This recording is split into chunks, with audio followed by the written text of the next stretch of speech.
Hey there, my name is LexC and I want to thank you so much for tuning into my channel. If you are new here, I am a singer, songwriter, and audio engineer, and I make video tutorials and vlogs about what it's like going on this journey to being a superstar as a singer, and I also make tutorials for people who are interested in the technical side or the behind the scenes aspect of the music industry. So that being said, this video is coming to you off of a request that someone made of me to make a video about how to mix with different plugins in Pro Tools.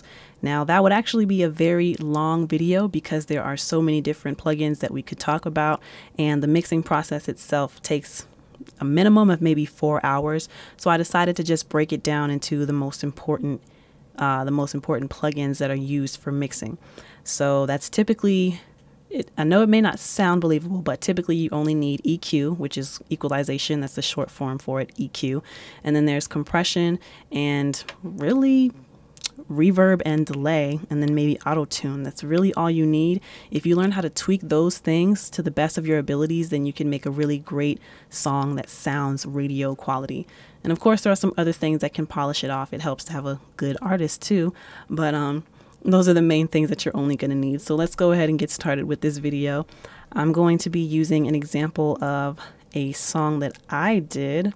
It's called The Same, and I'll let you hear the first verse. So from here to here, I'll let you hear that. Ooh. After I increase my buffer so we're not interrupted. That was embarrassing. Now you're going to hear it for real. Here we go.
All right, so I think you get the idea. That is a song that we're working with, but we're actually not even going to worry about all of that for the purposes of this video. We're just going to focus on the lead vocals. So as you can see, I have a lot going on here, different in and out stacks and a bunch of vocals because I love my stacks. LexC is with the stacks. But anyway, so I'm just going to be using the lead vocals as the example tracks to talk about EQ. While the song was playing, I actually messed up and had my reverb and delay turned off. And the thing for me, I love reverb and delay, but I had way too much on it.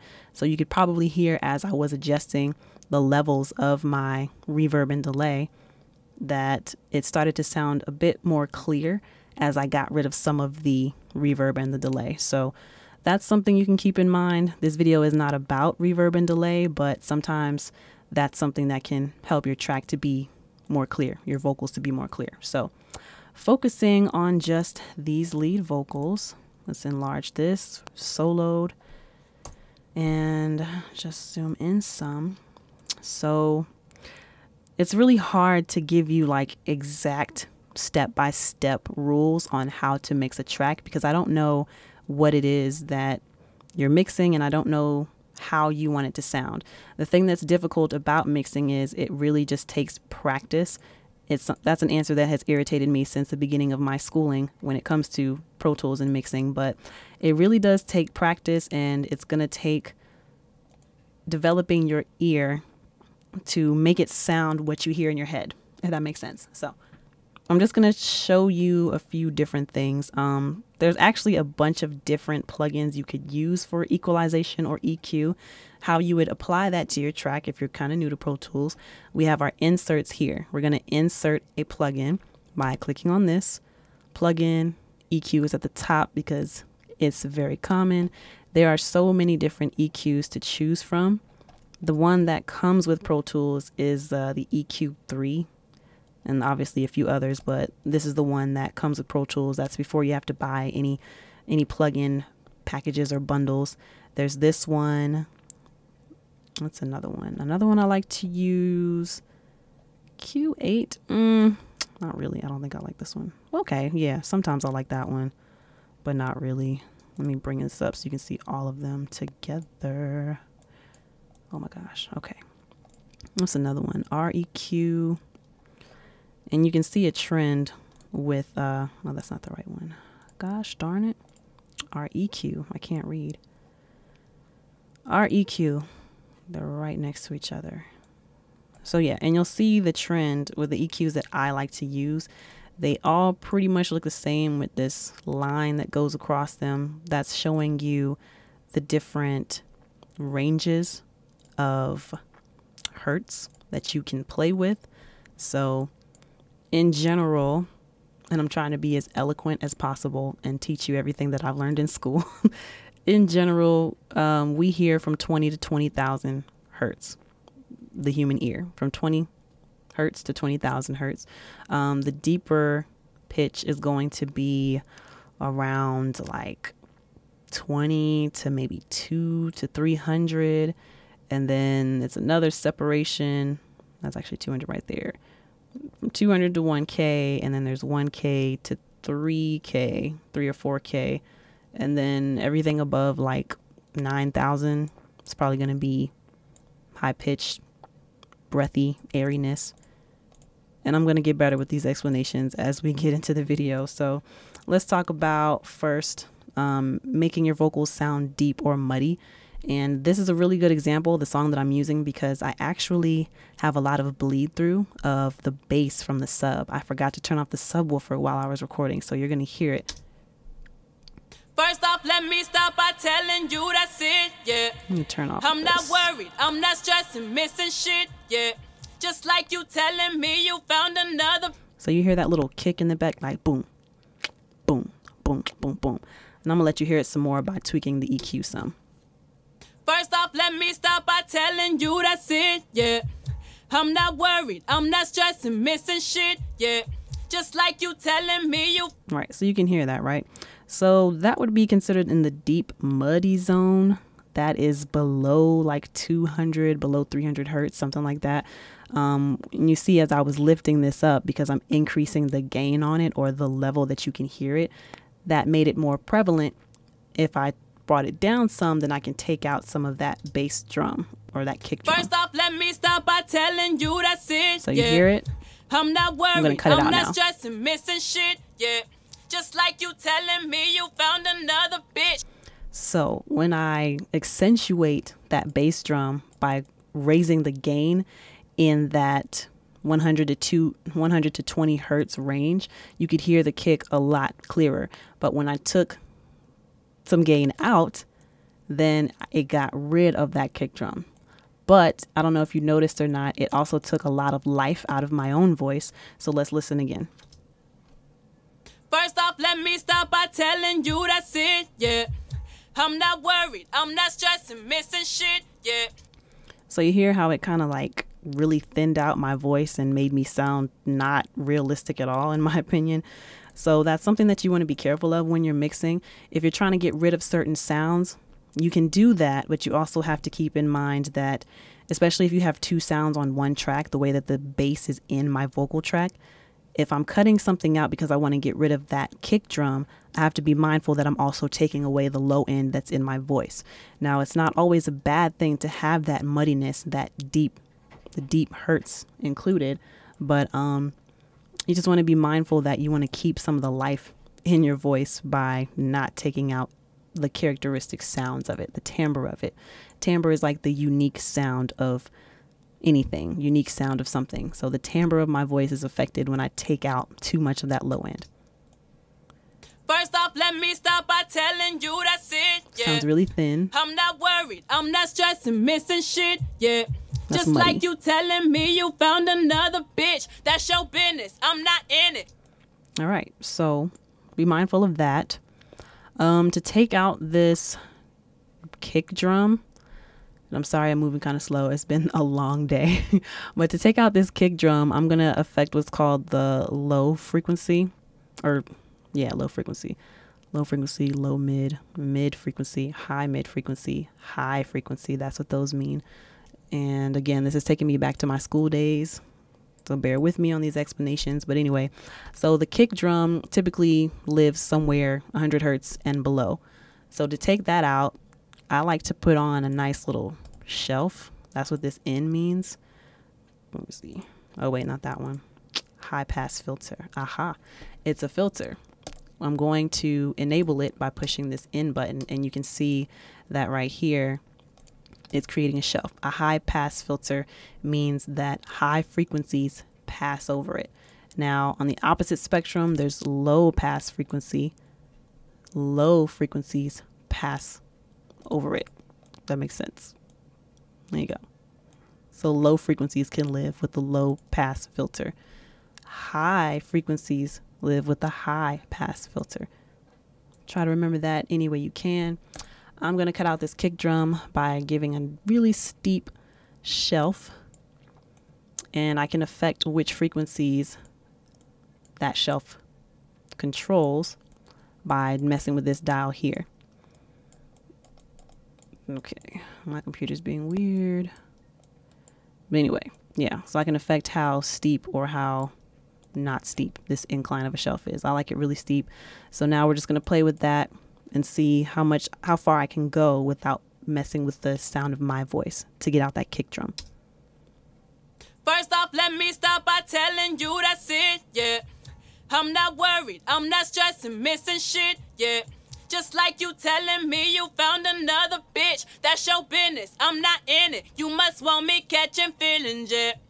Got no interest if that's all you gotta say, yeah. Telling me I'ma be spinning if I don't. All right, so you hear the difference in that? So I'm going to take what I just did. I'm going to take that off, and I'm going to let you listen, and then I'm going to be bringing it in and out so you can hear the difference. So bypass means that this plugin is not active. If it's not bypassed, then the plugin is active. Just a little terminology there for you. So let's listen again. This is off right now, and I'm going to switch to on and off. First off, let me start by telling you that's it, yeah. I'm not worried, I'm not stressing, missing shit, yeah. Just like you telling me you found another bitch. That's your business. So you can hear that when the filter is not enabled, when the EQ is not enabled, you can hear that kick drum heavily. So now let's hear how that sounds in our song in the context of the entire track. First off, let me start by telling you that's it, yeah. I'm not worried, I'm not stressing, missing shit, yeah. Just like you telling me you found another bitch. That's your business, I'm not in it. So I don't know if you hear it or not, but to me, it's slightly clearer. Honestly, sometimes it can be kind of difficult to hear through when everything is playing at the same time, but it's good to always make sure that whatever you're doing when you solo your vocal tracks, you want to make sure that it's actually going to sound good in the context of the entire song. So it's another little thing to look out for. I guess we'll call it a rule. Next thing you can look at when you are messing with the EQ is how much air you're allowing into the vocals. Another way to explain it would be bright or tinny is how it can be explained. So you're going to find that on the higher frequencies, the thousands, like 5K and above. And what's really nice about this EQ plugin is that it has these visual representations of where each benchmark, I guess, each division of frequencies, it tells you where those are. That's why I like using this so much, because I tend to be a visual person. And so I like using this EQ because it shows me the visuals. So this blue dot and everything after it is typically the high frequencies. So let's hear what that would sound like if we affect it. First off, let me start by telling you that's it, yeah. I'm not worried, I'm not stressing, missing shit, yeah. Just like you telling me you found another bitch. That's your business, I'm not in it. You must want me catching feelings, yeah. All right, so you hear how my voice got much clearer by turning up the gain on that high frequency. Well, that's what happens when you mess with the high frequency EQ. You turn it up and your voice gets clearer, although you do have to be careful about letting in too much air, and you have to be careful about making your voice sound too tinny. Now, I'm going to try to find the frequency where I feel it sounds too tinny so you can kind of understand what that means to me anyway, and what it'll hopefully mean for you when you're mixing your own stuff. So let's find the tinny frequency. First off, let me start by telling you that's it, yeah. I'm not worried, I'm not stressing, missing shit, yeah. Just like you telling me. So yeah, you hear that high ringing noise in the background. That's tinny to me. I don't like tinny frequencies. It gets really annoying, especially you can hear it seeping through the track. Like when I play it with everything else. First off, let me start by telling you that's it, yeah. I'm not worried, I'm not stressing, missing shit, yeah. So you can hear it poking through on your track. Now that's an obvious issue and something that you can hear and take out. So if I come here, First off, let me start by telling you that's it, yeah. I can take it out. I'm not worried, I'm not stressing, missing shit, yeah. See? Just like you telling me. So another thing to keep in mind when you're mixing, you really have to use your ears. And again, that's why it's so hard to give a good step-by-step guide on how to mix, because it is going to depend on what you hear and what you want to hear. But that's an example of something being entirely too bright, too tinny, and too airy. Let me see if I can find the air in this. First off, let me start by telling you that's it, yeah. I'm not worried, I'm not stressing, missing shit, yeah. Just So it's so annoying to me because I can hear it, but it's like in between all of my words, I can hear that just really hard breathing sounds. That's what happens also when you turn up the higher frequencies on your EQ. You're affecting the air that's allowed to come through on the sound. Sometimes that can be used to your favor if that's the sound that you want. But again, it's going to depend on what sound you're going for, what style you're going for. Let's see how that sounds in the track. first off, let me start by telling you that's it, yeah. I'm not worried, I'm not stressing, missing shit, yeah. Just like you telling me you found another bitch. That's your business, I'm not in it. You must want me catching feelings, yeah. Got no interest. So to me, it's just really annoying when the high frequency is turned up that much. And it might sound clear, but it's just a feeling that you'll get from your songs as well. Like if something doesn't feel right, then that could be another reason to affect the EQ on it. So that's brightness. So you noticed when I actually brought this down, how much more muddy it made the vocals sound. So let me see. First off, let me start by telling you that's it, Regular, yeah. right? I'm not worried, I'm not stressing, missing shit, yeah. So on the reverse, you can either make it really bright or you can add to the muddiness of the vocals by taking all that high end out. So let's say we take out this high end, right? And we also take off the high pass filter that we had to get rid of that kick drum. First off, let me start by telling you that's it, yeah. That's another way to make your vocals sound really muddy and not clear.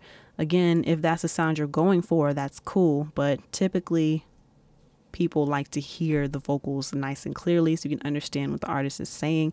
And so you can really feel everything that is meant to be felt in the song. If you want things to feel dark, then you can make the track more muddy. If you want things to feel bright and happy and cheery, then you can make things more bright, more, yeah, like that, but not too much. So there's a lot of different avenues that you can go with this. First off, let me start by telling you that's it, yeah. Put that back on. I'm not worried, I'm not stressing, missing shit, yeah. Just like you telling me you found another bitch. That's your business, I'm not in it. You must want me catching feelings, yeah. Got no interest if that's all you gotta say, yeah. Telling me I'ma be spinning if I don't make a change, yeah. Never believing I'm making a living, I've been on my way, ayy. Never thought you were gonna turn into an animal, look at your way, yeah. So what I was just doing right there is combing through all the frequencies that I don't like. So remember this irritating sound? First off, let me start by telling you that's it. That ringing sound that you could hear. I went and I found that, and then I took it out ever so slightly, just a little bit, because I don't want to bring it all the way down here, because then I run the risk of taking all the life out of the frequencies that are surrounding it. First off, let me start by telling you that's it, yeah. See, versus I'm not worried, I'm not stressing, missing shit, yeah. much better, right? So that's something else that you want to keep in mind when you are mixing your records. If you change one band of frequencies or one group of frequencies too much, then again, you're going to suck all the life out of the rest of the timbre of the voice. Remember when I was saying we were talking about the low end of the EQ, that I didn't want to take out too much of the bass, because then it would start affecting my own voice and making my own voice sound really lifeless and not as full as it should be. The goal is to make things sound clearer, not to make them sound robotic. But then again, on the flip side, because there is no right or wrong way to mix, it truly just depends on what you want to hear from your song. But I think that I made this sound a little bit brighter, and you can see I didn't really do much. The same thing here. What is this? What is this? Why'd I do this? First off, let me start by telling you that's it, yeah. Just ill. I'm not worried, I'm not stressing, missing shit, yeah. Just like you telling me. So yeah, see how ugly that sounded? You gotta play around with it. And I just moved my high frequency. I just moved this EQ over a little bit, because generally around 9,000 hertz, that's where these kind of sounds, that's hissing, that's where those frequencies live. In the I'll say 7 to 12,000 hertz. 7 to 12k hertz. K means thousand if you didn't know. So 7 to 12k, I'd say that's where the hissing sound exists. And I'll let you hear the hissing sound. First off, let me start by telling you that's it, yeah. Yeah. I'm not worried, I'm not stressed. So that was about like 7.4, I think. Yeah. So what you want to do basically is, on vocal tracks, you'll take out sounds that you don't want. You can accentuate or enhance the sounds that you do want to hear. And it really is up to your preference on what your goal is. Whatever your goal is, doing the best you can to make it sound like what you hear in your head. The most important thing to remember is that there's no right or wrong way to mix, but you really do have to take your time to sit down and just play around with things. And admittedly, I don't even play around with things as much as I want to, because I want to just I know how I want it to sound. And so I just it could look crazy. Like, this looks kind of neat and nice, but your stuff could look like this, and it doesn't matter graphically what it looks like, as long as you like the way that it sounds. So don't get too hung up on the graphic EQ. That's one thing I guess you need to be careful of. Don't be too hung up on making the picture look pretty from here. Even if it looks crazy, it could still sound amazing. So don't let anyone tell you that your EQ has to look a certain way for you to achieve a certain sound. You have to play around with it until you get the sound that you heard in your head, as crazy as that might seem. So that's kind of the basics on EQing as far as getting the vocals to be more clear. So now let's talk about some tricks that you can probably do with when you're mixing. One of the most common tricks that I do when I'm in a session, especially when I'm doing ad-libs, and do I have it here? I have an ad-lib track, but yes, there are ad-libs on it. Let's see, what is this? What you say? Wait. Yeah. All right, so let's hear that in the context of the song. Anyway, I don't hear what you say. You can play the point I was going to make there, these background vocals are on my aux track, my ad lib track. I don't know why I didn't label it. That irritates me. The common effect that I will do using EQ is the telephone effect. Now, you can make a telephone effect by yourself by making a steep shelf with your high pass filter and your low pass filter and kind of making this, I don't know, parabola or boomerang or arch looking thing.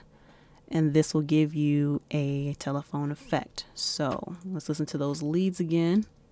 First off, let me start by telling you that's it. First off, let me start by telling you that's it. Yeah.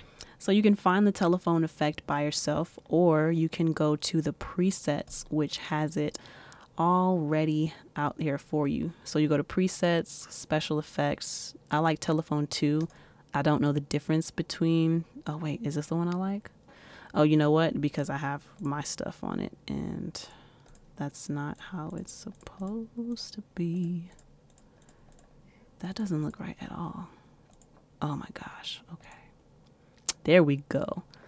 That is what telephone 2 sounds like. First off, let me start by telling you that's it. Yeah. So it was in the same general area that I had my telephone 2. Though there's telephone 1. First off, let me start by telling you that's it. Yeah. I'm not worried. I'm not stressing, missing shit. Yeah. Just like you. And there's a whole bunch of different presets that you can go through. And that can help you clean up like instruments and vocals as well. But the telephone effect is a common effect that I'll use in my sessions to give like a different texture to the vocals to separate it from the leads. And this is what I use for the ad libs, just to, you know, give it a little separation, make something different, because I think it would just be really boring to have all of my vocals sounding the same. And so I'll typically put this on my ad libs, the telephone track. Another really cool thing that'll make you look cool in front of your clients and make them think you are the best is if you do an underwater effect. And that's like, if you think of Drake and how he's always got these songs, the slow songs where he's really in his feelings, and the beat kind of feels like it's going underwater and then resurfacing again. You can achieve the same effect with the EQ. For that one, I use the low pass filter, and I think I usually take it around like 1.2 or 900 even. 1200 or 1200 hertz or 900 hertz if you're not up with the lingo yet. So let's hear how that sounds on the beat. Let's go to the nice part.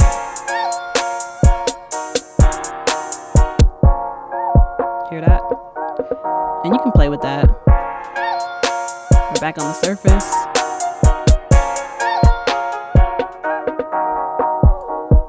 And that's what it means to go underwater, which you can achieve that effect by using EQ plugin. That's all I have for you on EQ. As I said, it is really difficult to kind of give you a step-by-step guide on how to mix, because you can literally go in an infinite amount of directions depending on how you want your song to hear, the vibe that you're going for, the mood that you're going for. But if you just understand the basics of the groupings of EQ, like the low frequencies, the high frequencies, everything in between, then you'll be okay. Mixing is not as hard or intimidating, or as intimidating as people might say that it is. It's just the fact that no one can really teach you how to mix, because that's something that you have to develop. You have to develop your ear for yourself, and then you have to just play around with it. There are literally so many different plugins that you can choose from. MPC, what's that? Beat making? See, look, I messed up. I got the wheel of death. So that's all I have to show you on EQ.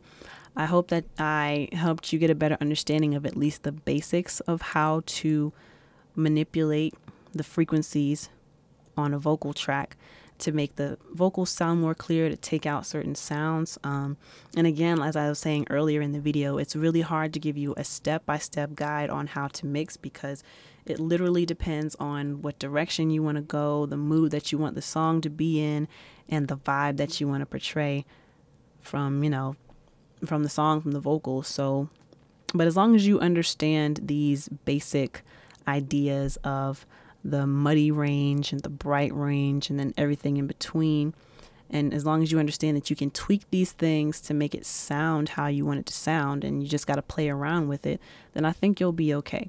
If you like this video and you want to see more content like it, please give me a big thumbs up, and then also click that subscribe button as well as the little notification bell next to it so you can be notified each and every time I post a new video. If you have any requests or you have any questions, you can always leave a comment in the comment section down below, or you can email me at info@lexcatl.com, and I will try to get to your request as soon as I can. And that's with anything. It's you can ask me about Pro Tools, ask me about my journey as a singer and songwriter in Atlanta, or ask me personal things, and however you want me to answer, I will do that for you. I'm an open book as long as you ask. But again, I want to thank you so much for tuning into my channel, and until next time, peace. What is it like being backstage? It's really nice. This particular room has a lot of light, which I love, and it has a lot of mirrors, which I also love. And so it gives me an opportunity to make sure that my hair looks good, make sure that my makeup looks good. I could sing a little bit.